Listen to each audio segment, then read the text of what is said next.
Hi hello ನಮಸ್ತೆ. ನಮ್ಮ ಚಾನಲ್ಗೆ ಸ್ವಾಗತ ಸುಸ್ವಾಗತ. ಇನ್ನೇನು 2 ದಿನ ಕಳೆದ್ರೆ ಶಿವರಾತ್ರಿ ಹಬ್ಬ ಬಂದೇ ಬಿಡ್ತು. ನಮ್ಮ ಮೈಸೂರಿನಲ್ಲಿರುವಂತಹ 101 ಲಿಂಗನ ನಿಮಗೆ ಪರಿಚಯ ಮಾಡಿಸ್ಕೊಡ್ಲೇಬೇಕು ಅಂತ ನಾನಿವತ್ತು ಆ ದೇವಸ್ಥಾನಕ್ಕೆ ಭೇಟಿ ಕೊಟ್ಟಿದ್ದೆ. ನೋಡ್ತಾ ಇರ್ಬೋದು 101 ಲಿಂಗ ಎಷ್ಟು ಚೆನ್ನಾಗಿದೆ ಅಂತ. ಇದು ನಮ್ಮ ಮೈಸೂರಲ್ಲಿರೋ ಎಷ್ಟೋ ಜನತೆಗೆ ಈ ವಿಷಯ ಗೊತ್ತೇ ಇಲ್ಲ. ಅದಕ್ಕೋಸ್ಕರ ನಾನು ಈ ಪ್ಲೇಸ್ಗೆ ವಿಸಿಟ್ ಮಾಡಿ ಇದರ ಪರಿಚಯ ಮಾಡಿಸ್ಕೊಳ್ಳೇಬೇಕು ಅಂತ ಬಂದೆ.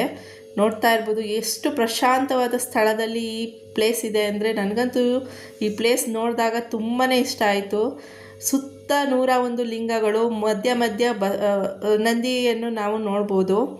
ಎಷ್ಟು ಚೆನ್ನಾಗಿದೆ ಅಂದರೆ ನೋಡ್ತಾ ಇರ್ಬೋದು ಫ್ರೆಂಡ್ಸ್ ನೀವು. ಎಲ್ಲ ಅಲಂಕಾರಗಳು ನಡೀತಾ ಇದೆ. ಇನ್ನೇನು 2 ದಿನ ಹಬ್ಬಕ್ಕೋಸ್ಕರ ಜನತೆಗಳೆಲ್ಲ ಇಲ್ಲಿ ವಿಸಿಟ್ ಮಾಡ್ತಾರೆ ಅಂತ ಎಲ್ಲ ಪ್ರಿಪ್ರೇಷನ್ ನಡೀತಾ ಇದೆ. ಅದು ಅಲ್ಲದೆ ಈ ದೇವಸ್ಥಾನದ ಎದುರುಗಡೆನೇ ಕಾಮಕಾಮೇಶ್ವರಿ ದೇವಸ್ಥಾನ ಕೂಡ ಇದೆ. ಅದು ನಾವು ಭೇಟಿ ಮಾಡಲೇಬೇಕು ಅಂತ ಹೋದ್ವಿ. ಮಧ್ಯಾಹ್ನ ಆಗಿದ್ದರಿಂದ ಮುಚ್ಚಿರುತ್ತೆ ಅಂದ್ಕೊಂಡ್ವಿ, ಬಟ್ ಆದರೆ ಓಪನ್ ಇತ್ತು. ಹೋಗಿ ವಿಸಿಟ್ ಮಾಡಿದ್ವಿ. ನೋಡ್ತಾ ಇರ್ಬೋದು ಒಳಗಡೆ ಅಂತೂ ಹಳೆಯ ಕಾಲದ ದೇವಸ್ಥಾನಕ್ಕೆ ಭೇಟಿ ಕೊಟ್ಟ ಅನುಭವ ನನಗಾಯಿತು. ಎಷ್ಟು ಚೆನ್ನಾಗಿದೆ ಅಂದರೆ ಅಷ್ಟು ಚೆನ್ನಾಗಿದೆ. ಎಂಟ್ರೆನ್ಸಲ್ಲೇ ನಂದಿನ ನೋಡ್ಬೋದು.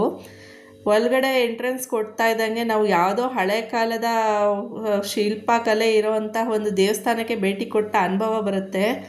ನೋಡ್ತಾ ಇರ್ಬೋದು ನೀವು ಕಾಮಕಾಮೇಶ್ವರಿ ದೇವಸ್ಥಾನದ ಒಳಗಡೆ ಎಷ್ಟು ಚೆನ್ನಾಗಿದೆ ಅಂತ. ಅಲ್ಲಿ ಗರ್ಭಗುಡಿಯೊಳಗೆ ದೇವರಂತೂ ಎಷ್ಟು ಅದ್ಭುತವಾಗಿದೆ ಅಂದರೆ ಅಷ್ಟು ಚೆನ್ನಾಗಿದೆ.